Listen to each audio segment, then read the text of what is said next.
Can you tell me about the origins of your reconciliation group and how it came to be? So we had been talking for a while about how we felt that Melfort was this is a good community for us to have a reconciliation group. We saw that Nipawin has had a reconciliation group, and there are other reconciliation groups in bigger centers across the province and in some small centers as well.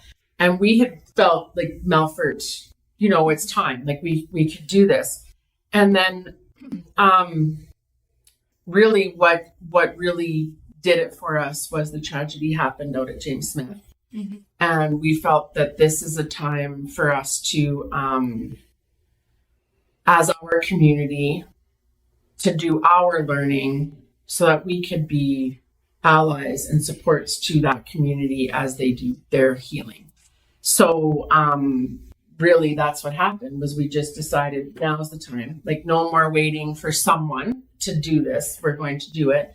And we just had a meeting one night and said, hey, does anybody want to come and talk about this? And yeah, here we are. In November. Mm-hmm. 2022, November of 2022. So, and that's, the rest is history. That's how it really started, was just, now's the time. Let's do this. Had a meeting, had about 40 people come to the meeting. And since then it's, different people have come and gone, but we're solid. I'm going to ask you a question off the script. What is the group called? What does it do? And who are you guys within that group? Our group is called Reconciliation Melfort, and we operate as a circle of members, and everybody in the circle is of equal importance. Everybody's voice in that circle matters. And our, mission or vision for the group is that we are helping to bring education and awareness to the members of our community about what reconciliation is and why it's important, and how people can get involved and started on their journey toward reconciliation. And as we were kind of the three who sat down, and a couple other people who said, we want to start this, but Lori was the one who put out the initial come to the meeting. And she kind of keeps us organized. But as far as titles for the group, we don't really have official titles. We want to be a little more decolonized in that process. What does reconciliation mean to your group, and how do you define success in this work? To me, reconciliation is all about building connections. And so that's really important for our group, is building connections with different groups within the community. So we spend put a lot of thought into how we're going to do that. And in our group, it was really important that our group be inclusive. So we were a lot of other reconciliation groups would operate during work hours, and that makes it difficult for all people to be available in order to have a voice and to play a part in our group. So that was one really big consideration that we made, that we have our meetings in the evening, and they're open for everybody, and every voice is important in our circle, and everyone is equally important and welcome, and so that's why we've seen different people in and out of our circle. So that building connection is really, really important. Who are the members of your group, and how do you ensure Indigenous voices are centered? So the members of our group, in our circle, are just people who are interested in reconciliation and doing the work. That is exactly what the definition is of who sits in our circle. So we do not have a representative from this place and from that place. And that's not what the idea is. Like Max said, we really embrace the idea of a circle and of everyone being equal and everyone being welcome, which is why, as Carolyn said, about having our meetings in the evening, because that allows more people the opportunity to attend and participate. So our members are really, our circle members come from every walk of life, really, and work in very different sectors across the region, and different, like, so we have some people who work in education and people who work in health and people who work in justice. Like, it's just a very mixed group, which is awesome. And we have really tried to build trust in our community. That this is a safe place, it's a safe group to be in, it's a safe place to sit in. We have some work to do with ensuring that our Indigenous voices are heard. We have, that's where the trust piece comes in. We really have to continue building that trust and building that relationship and those connections, like Carolyn was talking about, that's so important. And I think we're getting there. Like, I feel that we're on our way to really achieving that relationship and having those voices heard. But we do have work to do. That's an ongoing. Got to build that trust, right? Got to build that relationship. So we're still working on those areas. What kind of initiatives or projects has your Reconciliation Melfort undertaken locally? That's a good question. Lots. We've done lots in a short amount of time. I think we started with wanting to make sure that the Truth and Reconciliation Day event, or Orange Shirt Day event, continued to happen in Melfort. So that we worked with the high school to make sure that event is continuing to go. We've also done some work with National Indigenous Peoples Day. We've been partnered with the library and made bookmarks. We had a pamphlet created that went out in everyone's mailbox in Melfort about myths about Indigenous peoples. That went out in last year. We're talking about doing something like that again. What else we did? Our signs. Oh yeah, just recently partnered with Communities in Bloom and put up signs along one of the walking paths in Melfort that label all of the trees in English and in Cree. So there's some Indigenous language representation now in Melfort. We've put up story walks and displays in our local parks for Orange Shirt Day and for missing and murdered Indigenous women and Red Just Day. We've had a land acknowledgement created that we've lent out to different groups as they've needed it for their events. Is there anything else? We have a pretty active Facebook page that we post other stuff that's going on, or information, or news articles, or videos, or whatever on our social media for educational reasons, or if people want to attend stuff out of town. So what do you think? We've partnered with a couple of the other reconciliation groups, Yes. Reconciliation Nipawin and Reconciliation Tisdale, and we've brought in speakers and had events in partnership with them. Yes. Are there specific milestones or events you are most proud of? I'm proud of all of it. Yeah. I'm proud of everything that our little mighty circle has done. I'm proud of every single thing. I think that every time we do something, we are, creating an opportunity for people to learn and to think and reflect about their thoughts and their opinions and their biases, and I'm really proud to hang up red dresses every May at the Memorial Garden, and this year we extended out into some other parks, because that is a very tough topic and it scares people. It's heavy and it's hard and it's not as embraced, I find, as some of the other events that we do, but just having, people walk by or drive by Memorial Garden in May and see the red dresses and just think about those are people. Those are someone's daughter, someone's wife, someone's mother, someone's sister. And, think about what we think about the number of missing and murdered Indigenous women and girls that we have in our own province and in our own communities. So I'm proud of everything that we do. I think that it comes from a place of we're authentic. We want to create opportunities for people in our community to, like I said, address some of our thoughts and our opinions and our bias that we have, and for us to grow together and learn together. So I think all of it is very, very equally important.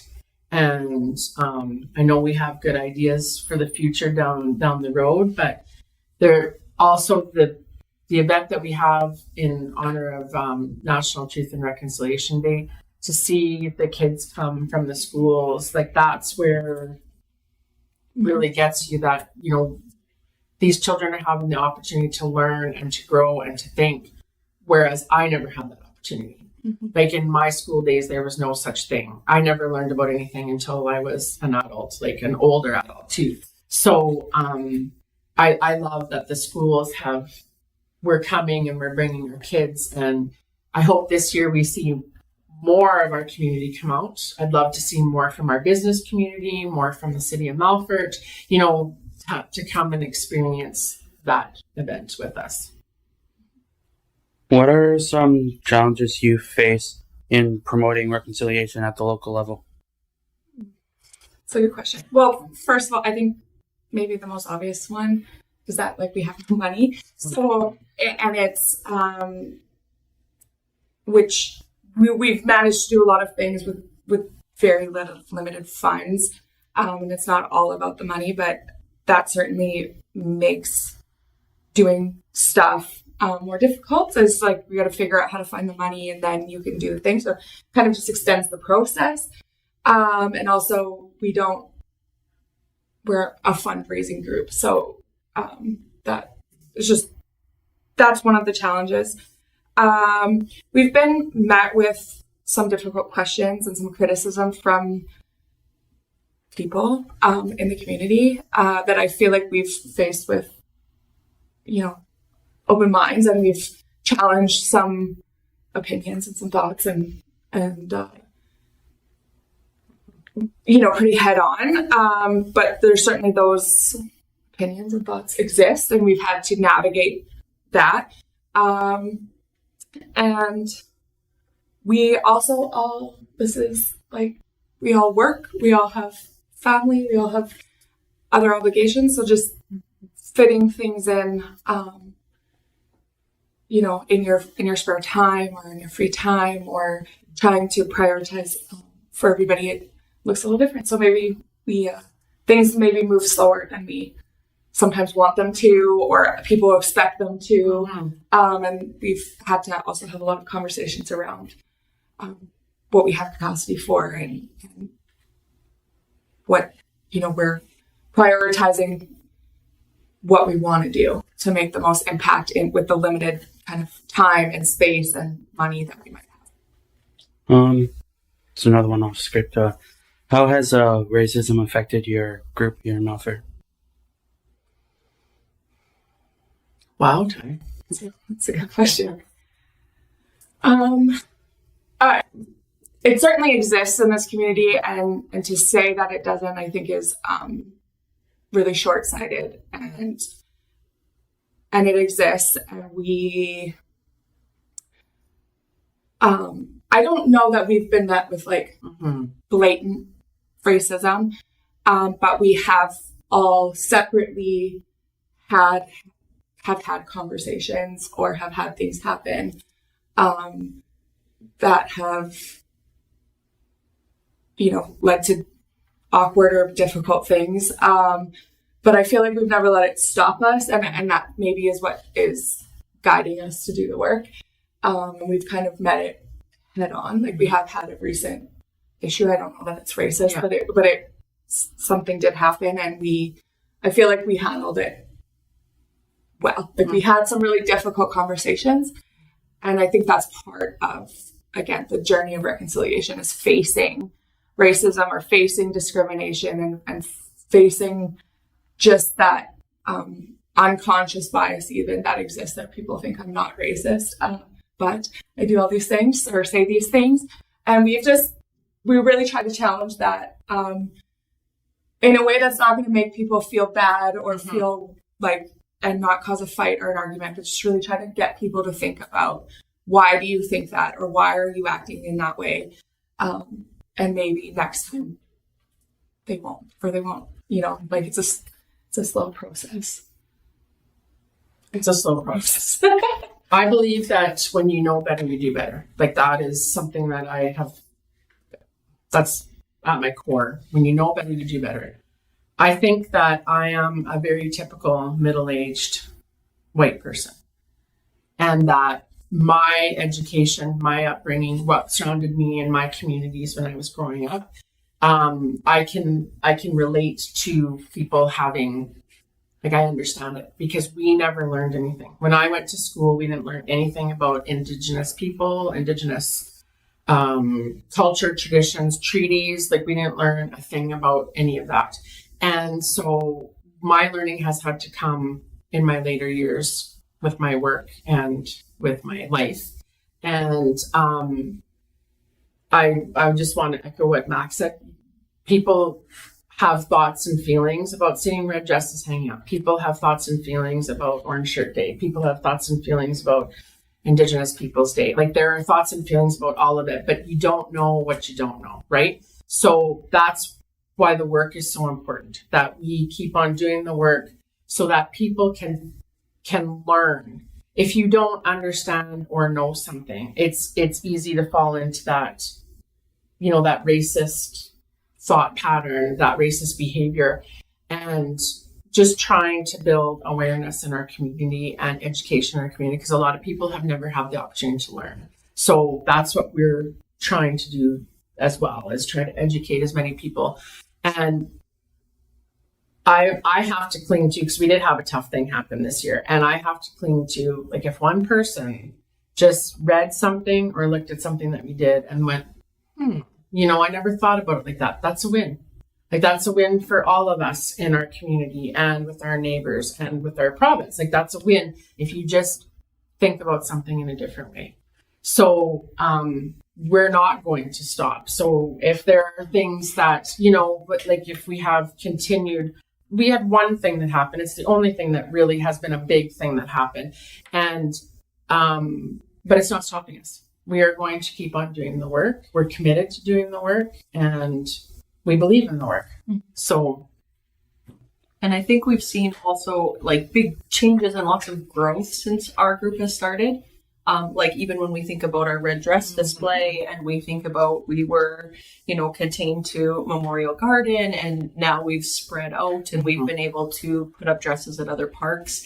And so that all brings awareness. And so really it's about raising awareness and increase, like, and the education. And so that is really, really important for us. And I think that's how things will get better. How do you measure the impact of your work on both Indigenous and non-Indigenous community members?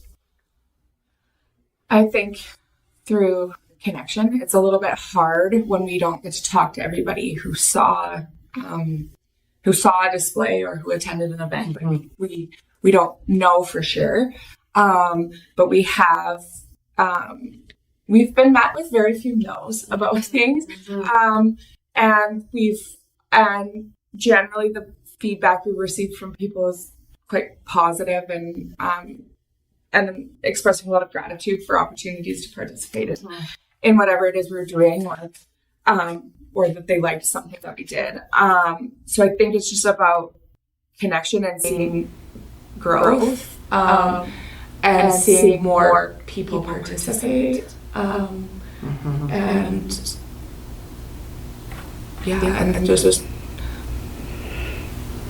having the opportunity continue to do things. It's pretty amazing when you think of our first year and businesses hanging red dresses in their business windows, and then that increasing the next year and being able to see that growth is really, really exciting for us, and that drives us to continue, and it's exciting. It's exciting to see that growth within the community and the work that is so important. Have you seen a shift in attitudes or awareness over time? I think so, and I think it's from the more of the silent part of our community, the people who aren't loud and outspoken one way or the other, the people who've just kind of stayed silent. I think we've seen more willingness from that group of people to participate, hang a sign, or come to us with yes, I want to my business or my whatever we want to come to your event or we want to participate. I think we've seen that. We've also seen it's become a little bit easier to work with some groups too. Like we've had success, and so it's like, okay, the next time we ask for something, they want to do something, it's been an easier process to get it started or going. So I think so. Yeah, I think so too. How does your group help educate the public about Indigenous history, treaties, and the legacy of residential schools? So we try to, like was mentioned before, things like the pamphlet creation. That is an education piece that everyone in Melfort got on their mailbox, and we are planning to do something like that again in the near future. Having the story walks, like we've selected really powerful children's books that address these issues and have them on display at several parks. Like during the month of September, there will be some set up in some parks in Melfort. So like those are opportunities for families to go and read together and learn together, and I'm just trying to. We're hoping that when we gather on September 29th this year, that's when we are having our gathering this year for Orange Shirt Day, that it's not only look at the circle with all the people in it, but hopefully everyone who's there will hear our elder, hear our speaker, and then walk together in support for all of our residential school survivors and for the children who never made it home. Like that's our hope, and we hope that doing the work ahead of time, like on our social media, that we are, building that opportunity for education to learn about the legacy of residential schools. This is something that is going to take time. Like we're only the last residential school didn't even close that long ago, so we still have a lot of growing and learning and healing to do from that. So I think just by continuing to have, this is working for us to have story walks. This is working for us to have events. It's working for us to have signage, to have to create information pamphlets for our people in our community to read and learn from. So just keep on that track of doing those things. I think we're on a good track. So too, we share a lot of resources on our Facebook page, where we have quite a few, hundreds of people following, that follow the page. So we also every time we see something out there, we share it on there too. So hopefully people are seeing it that way too, just in their free scrolling time. Do you receive support from local government, schools, or other institutions? Yes. Not, how do I say, not formal support in terms of we're not a branch of the local government, but we have received grants from the city of Melfort to do our work in Sask culture. Our local high school and elementary schools has been very supportive. Like our principals have been very supportive. Our library has been very supportive. The museum has been very supportive. And we've been able to work with like local businesses and stuff too, who have been quite gracious in their support of like helping us with printing or sharing of information or hanging it as putting like displays or things like that. So we do have an agreement with the city of Melfort at this point for the use of the parks for. That's just huge. Yeah. How can individuals or organizations in the community get involved or support Reconciliation Melfort in your work? Just come. Just get started. Just show up at our meetings. We'd love to see more people. So if anyone watching this is interested, just show up. We'd love to have you. And they're open for everyone. So. And we know that, like, we've been through where you join a group and it's like, oh, it's so much work, it's so much work. We know that. But here's the beauty of our circle is that we're very aware, and I think we really do have that line of what do we have capacity for. Like, we really have to be aware of what people have capacity for and what we're able to do. So I know sometimes, I'm hesitant to join something. So I'm like, how much work is this going to be? But we're not like that. Like, you show up to a meeting, we're not going to be like, you are going to plan this and do all, like, we're not like that. We talk about this is what we'd like to do. How does this fit in with our members? How can we get, what do we need to get going? And people just fill in where they can and how they can. And that has been working really well for us since we started. So our meetings are open to everyone. I'd like to have a schedule of when our meetings are going to be and where they're going to be put out in September so that people know they can plan to come, but everyone is welcome. Everyone is welcome to even attend. just if you're not ready or able at this point to like join the group and be involved in the planning of things, that even just sharing posters or sharing information like online is super helpful. Or telling your friends and family about it too, like that. I read this or I saw this, you should look at it, you should attend this. That's super helpful too. Taking your kids to the story walk, taking your family to, or coming to events is also big support. Yep. What are your hopes for the future of reconciliation in this area and the surrounding area? I think we have big hopes and dreams. Yeah. I think we hope for continued growth of not only our events and information, but and people attending, but just people committing to their own journey, whatever that journey is for them, and hoping that there's more learning and some unlearning and relearning of information. I think we have hopes of seeing the city of Melfort be more involved in the process and having tree acknowledgement and land acknowledgements visible. We hope to see more language in our community, and I think ultimately we're all involved because we want to see our community feel more inclusive and more safe for everyone, people who live here, people who are visiting. We want to know that they feel represented and welcome here. Perfect. What would you say to people who are just beginning to learn about reconciliation and their role in it?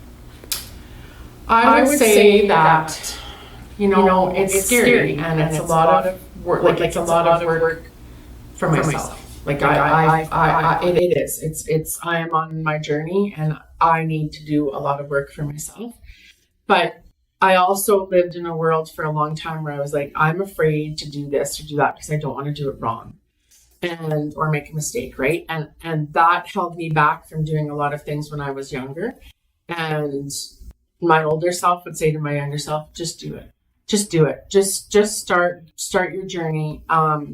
So I would say that if anyone is really interested in beginning their journey in reconciliation, honestly, there's so many resources out there. It's incredible how much there is out there for you to learn from, but to just take it and just go with what really matters to you. I work in education. That is important to me. So part of my journey is about what can I do as an instructor to really, walk that walk of reconciliation with my students and my fellow staff and everyone in our community. So that's what I would say. Like, it's easy to be a little intimidated by it because it seems so big and it's so important and really, but I believe 100% if you go into it with an authentic heart, and we want our community to be better. I want everyone who comes into Melfort to see themselves reflected in some way in our community and to feel a part of our community. And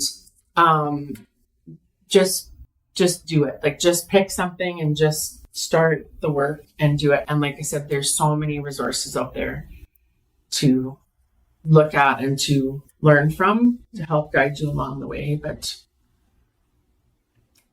just try to not be afraid of it. If you had to choose one big change in the next 5 years, what would it be? And one from each of you. I'll start. I think we've had a lot of conversation about the land and acknowledgement of the land, the history of the land, and I think we would like to see in the next 5 years, hopefully sooner, more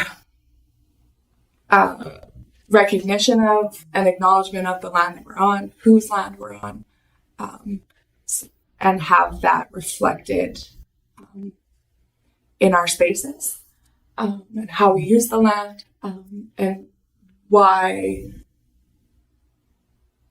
Melfort's a great place. The Northeast is a great place to live and to play and to raise your kids, and to see that more reflected in our city. I think is some of the work that we've been talking a lot about and where we want to head a little bit.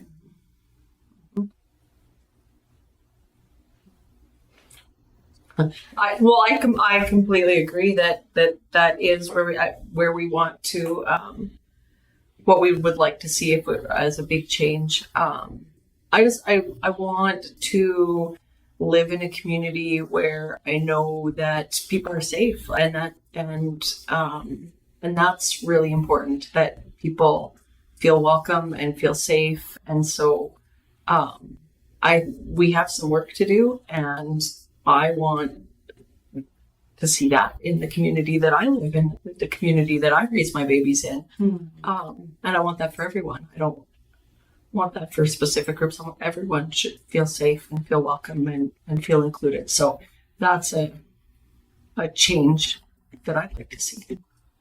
We've also had a lot of conversations about the calls to action. And we recognize that probably in Melfort, we're still very much in the learning what the calls to action are phase of the calls to action. But I think in the next 5 years, we would also like to see more of a commitment from our community about working toward those calls to action that reflect where we are, and what the things we can work towards. So seeing a formal commitment from organizations in this community to work towards the calls to action, and would also be perfect. Oh boy. I think that I would like to see that reconciliation is just part of our culture. Like that's what it's not a separate little checklist over here on the side that we're going to do, off the side of our desks in any aspect of the organizations and the systems in our community. I believe we all have a role as community members. Carolyn brought up a good point about raising our kids here, and we want our kids to grow up in a safe and healthy and happy community. We want everyone to have the same opportunities in our community. We want people to come here and do their business here, learn here, play here. And I feel like reconciliation needs to just be part of the fabric of our community and our systems. And I really encourage our businesses and our organizations and our education, everything, do some work in your system of what you think, needs to be worked on, and just pick something and start working on it. And I would like to see, when I drive into Melfort, I would like to see a sign acknowledging where we are. Like, that would be a really great thing to see. So I hope to see that as well. But everything that they said, ditto. I think we're gonna see some really great things coming down the road. I really do. Okay. Thank you.